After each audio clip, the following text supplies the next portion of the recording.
We're up to mitzvah number 97, and we are continuing the theme of the temple and the tabernacle. Of course, we're following the mitzvahs in the order in which they appear in the Torah, and therefore we're now in Parshas Truma, chapter 25 of the book of Exodus. This is, of course, after the Sinai revelation, and now Moshe is instructed to go do the big fundraising efforts for all the materials for the Mishkan, for the tabernacle, and all the vessels and all the vestments. And we're up to mitzvah number 97, and that is the mitzvah to have showbreads, lechem hapanim, showbreads upon the table. In the sanctuary, of course, there were three vessels. There was the menorah, there was the golden altar, the inner altar as it's called, and then there was the table. And then that's the sanctuary. And then the Holy of Holies, which is kind of the next level, the inner sanctums of the temple and tabernacle. There was the ark, which we spoke about last week. But there's a mitzvah number 97, to place bread, showbreads as they're called, and frankincense on the table at all times. The verse says in chapter 25, verse 30 of the book of Exodus, you should place bread before God at all times upon the table, and that is mitzvah number 97. Now, these breads were very unique breads, very uniquely shaped. Think of it as like a sawed-off U. Rashi describes it as like a boat. So it has walls on either side, but really the walls fold over. So it's almost like suspended midair. And these were massive, massive breads. Each one is about 3 feet long, massive breads, and 1.5 feet wide, and 1/2 foot tall. These are massive.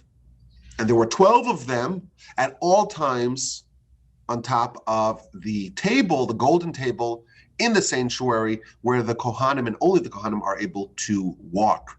Incidentally, we think of bread as being chametz. In Pesach we eat matzah, we don't eat bread. The bread in the temple was actually kosher for Passover. It was not chametz. It's very rare to have chametz in the temple. On Shavuos, for example, we have the shtei halechem, the special offering that's brought on Shavuos, which is chametz, but the rest of the year, there's almost no chametz in the temple. And these massive breads, 12 of them that were stacked atop the table, were actually kosher for Passover. Now, they were stacked on 2 different stacks, 2 stacks of 6 breads apiece, and there are 2 spoons of frankincense on the table between the stacks. We have a book here at the Torch Center called The Mishkan that has beautiful pictures to describe exactly how it's laid out and how it's placed upon the table, and the various different opinions exactly where on the table the frankincense in their spoons were placed. So I would encourage, if anyone could look at pictures, it's very hard to kind of convey this with just words. There are these beautiful pictures that show exactly what it looked like. Now, one of the great miracles that was present with these showbreads is that despite the fact that they were turned over every 8 days, it's really 7 days, but they were baked on every Friday, and then they were installed on the table the following day, every Shabbos, and they were placed upon the table for an entire week, and they were replaced the following Shabbos. Thus, the breads were 8 days old when they were removed from the table. So you would bake it on Friday, install it on Shabbos. As you install the new batch, you remove the old batch, and they've been there for 8 days. Typically, you have bread. It's nice and hot and steamy and fresh. And then the next day later, I don't know, it's not as good. And, 8 days later, it's moldy and it's all terrible. There was a miracle in the temple and the tabernacle that when it was removed 8 days later, it was just as hot and as fresh and as succulently delicious as it would have been if it was consumed right out of the oven. After 8 days, the breads, the 12 breads that were removed, are distributed to the Kohanim, to the Kohen Gadol, to the Kohanim, both the incoming cohort and the outgoing cohort, and they were as fresh as when they were initially installed. In fact, the Talmud tells us that on the 3 festivals, 3 times a year, the entire Jewish nation congregates to Jerusalem, and there is an emphasis on trying to connect all of the nation to the temple and to all the miracles that are happening there. If you think about it, And the temple is a very central component of Jewish life. But if you're living in the north of Israel, or you're in what's now today Lebanon and Syria, which is part of biblical Israel, your life is your life. And you show up, once, twice, 3 times a year to the temple. And there's a great emphasis to try to bond the nation together and to the temple when the nation is there, when there's the pilgrimage. So, for example, the Talmud tells us that on the festivals, they would open up all the curtains and allow everyone to look inside the Holy of Holies, and they could see the 2 cherubs embracing each other. And that, of course, is symbolic of the nation and our relationship with the Almighty, and that would just give everyone this tremendous boost of inspiration. Everyone will be uplifted by that sight. Says the Talmud, on the festivals, the nation was shown the table, and they were shown the steaming, hot, and fresh bread, despite the fact that it was there for a couple of days already. Now, the Rambam asked the question, wait a minute. The table is in the sanctuary where the nation is not able to go. Only the Kohanim are able to tread there. So he says that they would actually lift the table and elevate it to a height where everyone could see it, and they would see the steam coming out of the bread, even though the bread has been there for a couple of days, even though sometimes it was there already for 8 days, it's been baked 8 days ago, but everyone will be very impressed and excited to see this wonderful miracle. So this is mitzvah number 97, to have these showbreads upon the table at all times. Together with the showbreads are those 2 spoons of frankincense. Now, with every mitzvah, we try to understand a little bit of the reason behind it. What is the reason? What can we understand about this particular mitzvah? And in general, the whole idea of the temple and the tabernacle and the sacrifices and the various services in the house of God, we struggle with it. Obviously God needs nothing. That's the definition that we have of God. He doesn't need any of our stuff. He doesn't need our food. We don't give him food. We don't give him anything to drink. He doesn't need the oil or the incense or the frankincense or the bread or the blood. All the sacrifices and all the services that we do in the temple and the tabernacle, they are a little bit mysterious to us. It's very hard for us to understand it. And here we're placing bread. Now, the bread is not consumed by God. It's consumed by the Kohanim. But there's a mitzvah to have that bread there at all times. In fact, even when you put in the new loaves, you can't remove the old loaves and place the new loaves upon the racks. You have to kind of nudge the old loaves out by pushing them with the new loaves. Why? There's a mitzvah to have bread there at all times. But the bread is consumed by the Kohanim. But why does there need to be bread before God? And we know, of course, we don't believe that we could give God anything. God is perfect, lacks nothing. If he lacks nothing, what are we doing? Why are we giving him things? Or at least that's what we're pretending to do. So this is a big question that I was trying to figure out. And the Sefer Chinuch, the book that we are using to guide us through the mitzvos, he makes a big emphasis, a few paragraphs long, to say that, of course, there is no benefit at all in this to the divine. And he actually quotes the Rambam in the Guide to the Perplexed, who says that he doesn't have an adequate rationale for the table and the breads. Aval hashulchan, this is the quote from the Rambam, but the table, v'hiyos halechem alav, and the fact that there's bread upon it, tamid, at all times, lo eda lo siba. This is the Rambam saying, I don't know a reason for it. It's hard for us to make a rational reason for this idea. Now, the Sefer Chinuch, he himself offers a nice idea. This is something that we've talked about in other contexts in the past. And he says that bread is really different.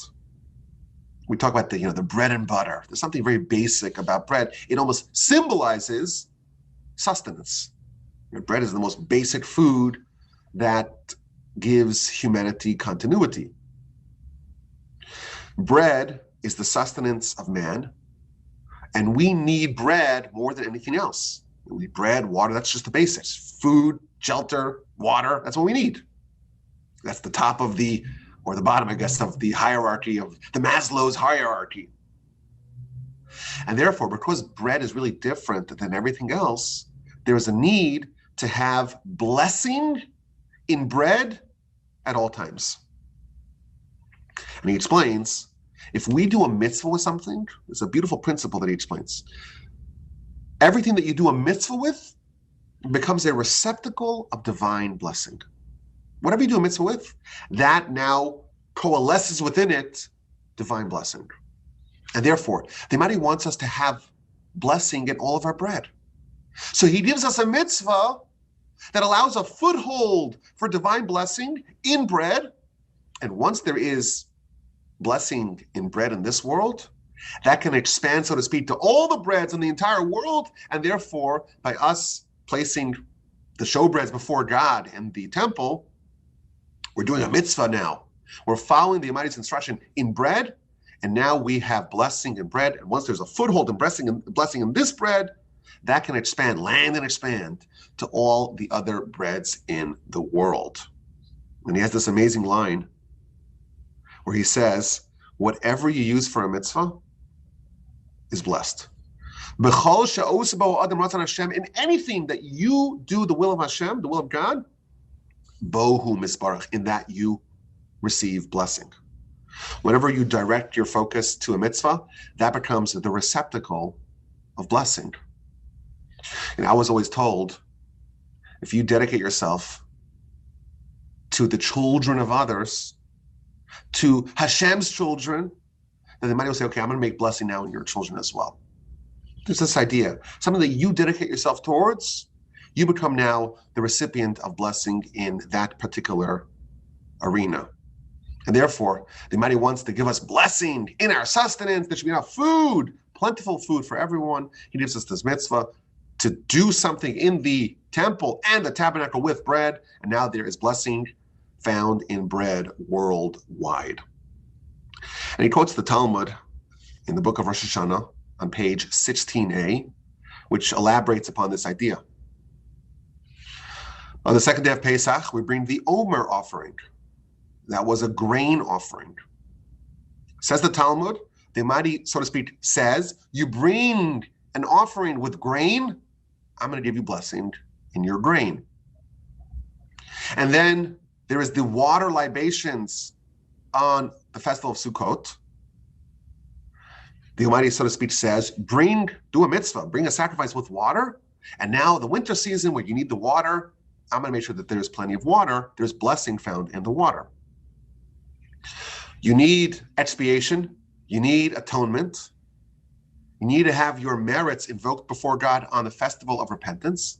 Blow a shofar, and I'll remember the ram of Isaac.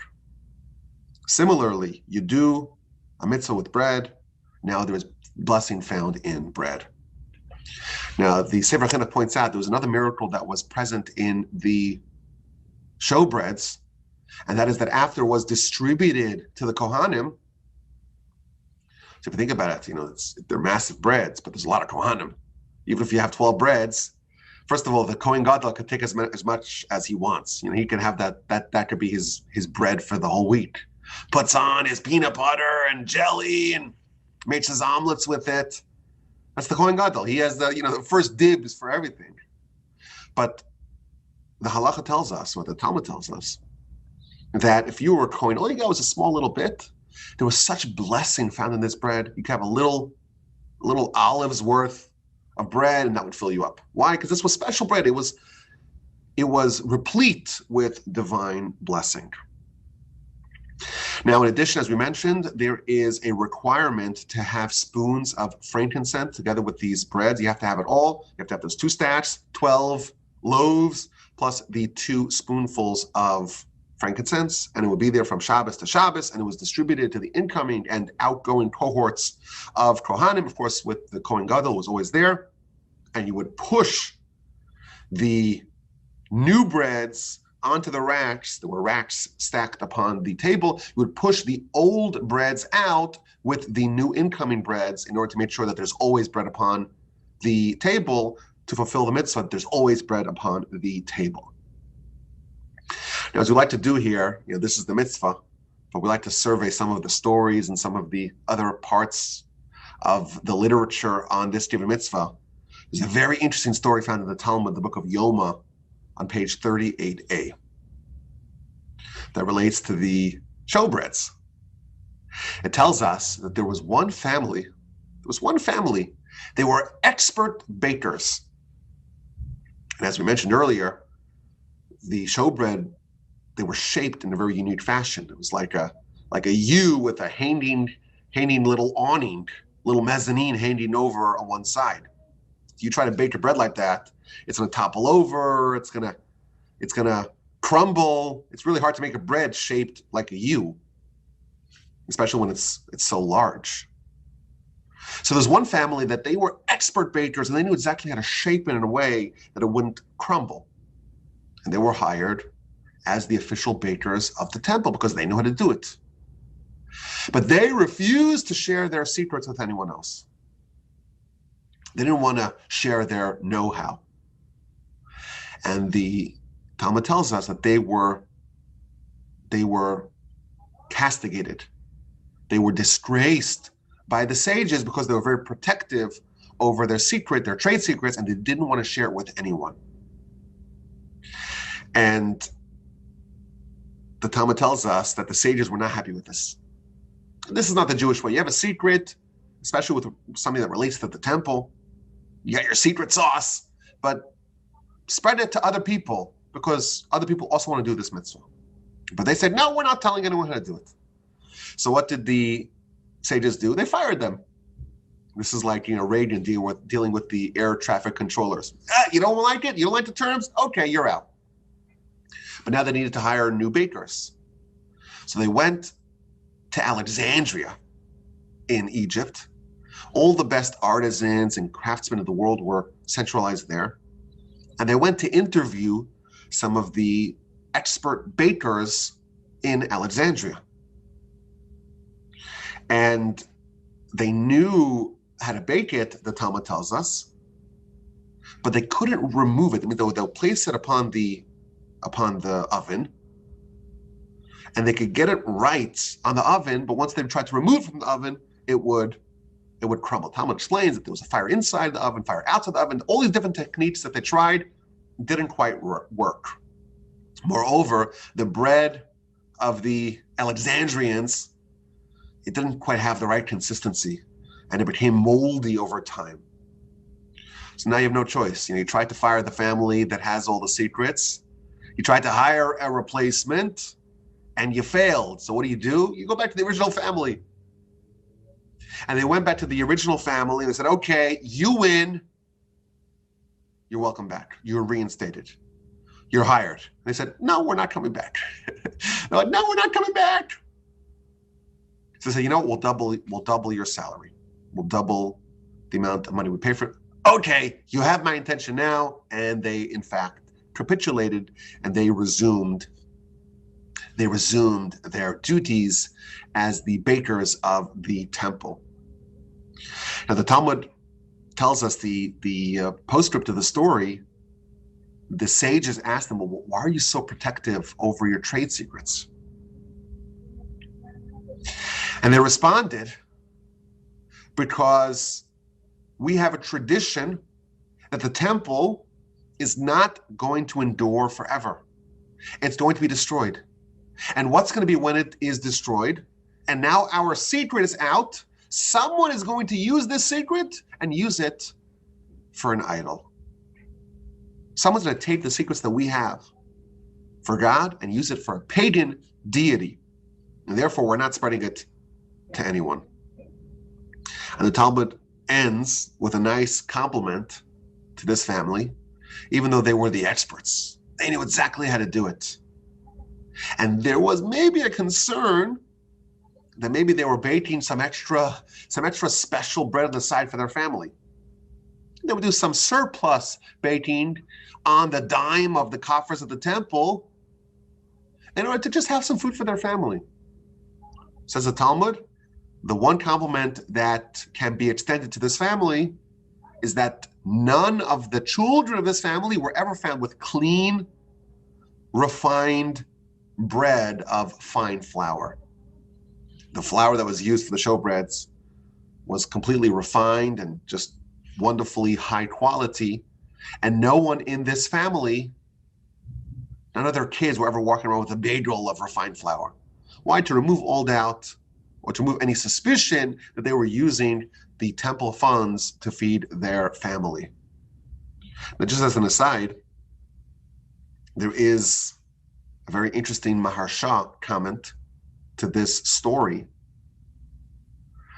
You know, we're told in the Talmud that this family was rebuked. They are forever placed in ignominy because they refuse to share their secrets. But they gave us their reason. It seems like it's a legitimate reason. They don't want these secrets to be available to all, to be used for harmful purposes. So why are they criticized? It seems to be quite legitimate, a concern. You don't want the secrets of the temple to be in the hands of everyone, because then who knows what they're going to use it for. So why criticize them for it? So the Maharsha says something really interesting. He says, you know, the argument may seem sound, but the truth is, it was an excuse. It wasn't real. The real reason why they were protective over their trade secrets is because they wanted the monopoly. They wanted the monopoly and all the material benefits that the monopoly begot for them. That's the real reason. Everything else was an excuse. It was really the bias that they had.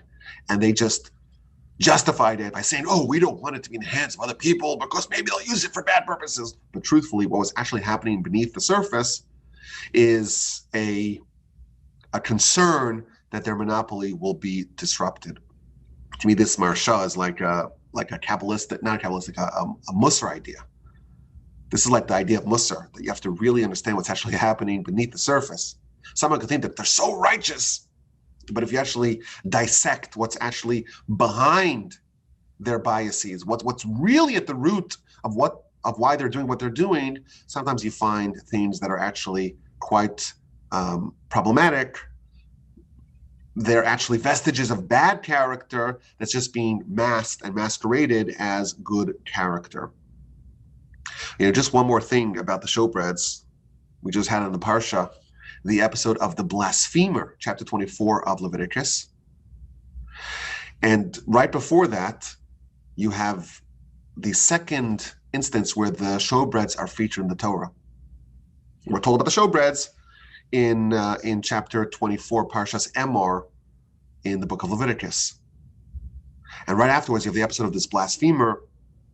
This individual, his father was an Egyptian, incidentally, the Egyptian that Moshe killed, and his mother was a Jewess, so he was a Jew, but he was a malcontent, and he blasphemed, and he was executed.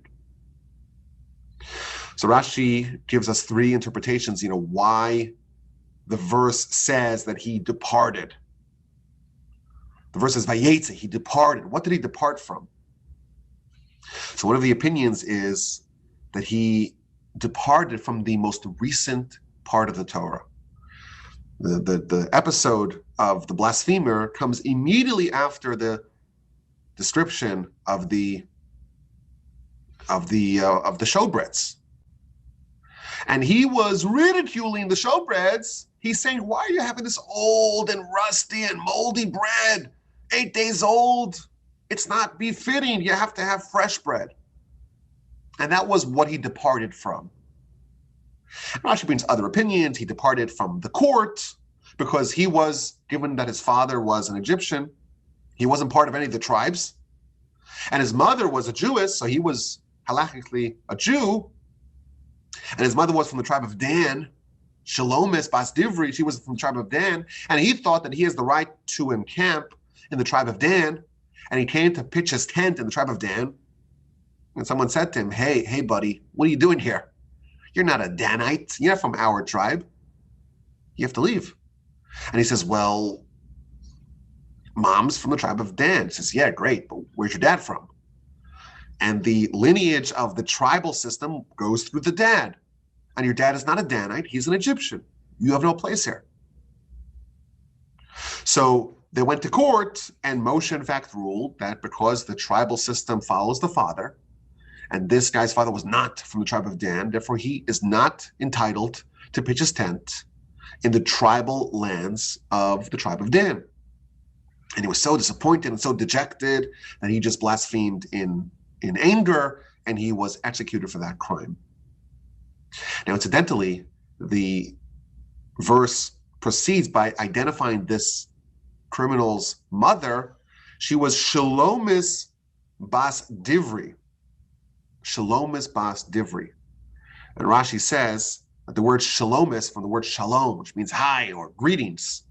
And Divri, the word davar or dibur, means to speak. So Rashi tells us, based upon the Midrash, that there was something wrong with this woman. She was very chatty. She loved to talk and to say hi to everyone. And she was a little flirtatious. And that's how she ended up with this Egyptian man. She was a little bit overly friendly. And even though she was married to a different person, she ended up doing something or committing adultery of some sort with this Egyptian man. Why? Because she was overly flirtatious. She was always chatting and saying hi to everyone. That's the context in which this story is framed. But I was thinking, we have the description of the showbreads, and we were told that one of the miracles of the showbreads, one of the miracles is that it was always fresh. And Rashi tells us that the complaint of this individual, or the reason why he was ridiculing and why it ends up in this part of the Torah, is because he was complaining that the showbreads are so old, it's not befitting to God to give him 8-day-old bread. How is that a legitimate criticism? Don't we know that we know that it was always fresh? That was one of the miracles. What is just on the merits, the arguments of the blasphemer vis-a-vis the showbreads seem to be false. Why? Because in fact they're not old and moldy and falling apart, because that was one of the miracles. So it seems to me perhaps we can suggest, this is my own idea, that the flaw, so to speak, of the blasphemer was that even if something is good, it has to be new. Yes, the showbreads were fresh still, but look at when they were baked. They were baked 8 or 9 days ago. It's not good anymore. And perhaps we can suggest that the flaw that he had really came from mom. Why was the mom being so flirtatious?